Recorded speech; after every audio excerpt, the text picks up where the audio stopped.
I'm here today with legendary promoter Frank Warren. First off, can you tell us a bit about the bad blood between Tony Bellew and Nathan Cleverly and how it started? I don't know how it started, but there just don't seem to be no love lost between the two of them.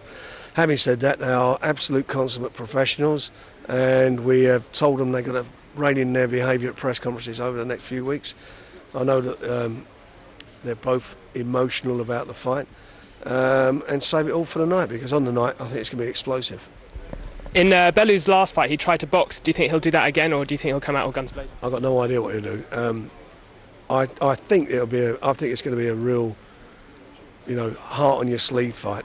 I think hearts will rule heads in this fight, and I think the guy who actually can keep the coolest head can win it.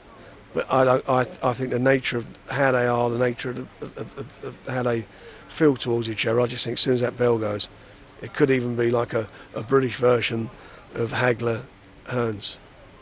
And how do you think George Groves will get on in his fight against Smith? It's a tough fight, styles make fights, the old cliche, and Paul, this really is last chance saloon for him, to be at a certain level, and I'm sure it's a fight he won't want to lose. Whereas George will want to be improving on his controversial win that he had over James. Do you really think it was controversial, or do you think it was a fair decision? I thought that, to be honest, I thought that James won it. There was nothing in it. There was nothing in the fight. But it is what it is, and we move on. And James now is fighting for the European title, and that's a belt that hopefully we can throw into the pot, and whoever wins out of George, if provided obviously James wins the European, whoever wins out of George and Paul, we can put a big fight on. And do you think George will fare better or worse against Smith than DeGale did? I don't know. It's a tough fight. Paul's a good fighter. He's a quality fighter. James boxed well that night. Used really good tactics, and showed a different dimension to of his talents. I think the George Groves and Paul Smith fight's going to be a really competitive fight. I think it's a good fight. Derek Chisel wasn't here today, but can you tell us a bit about what's going on in his career?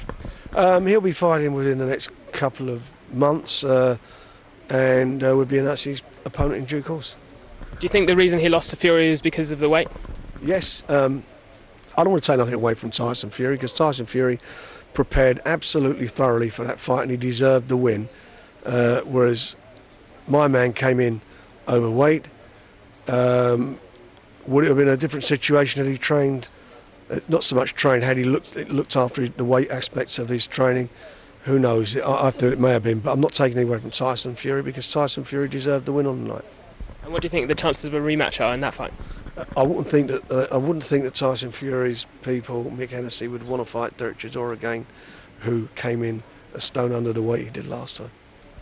And finally, there was a controversial knockout for Floyd Mayweather against Victor Ortiz this weekend. What are your thoughts on that? I don't know why it's controversial. Referee stopped the fight going, stopped the fight because of the blatant headbutts that Ortiz did towards Floyd Mayweather. And you're told in boxing at all times, protect yourself at all times. Ortiz didn't do that. I think Floyd Mayweather did what he had to do, and I don't find that controversial at all.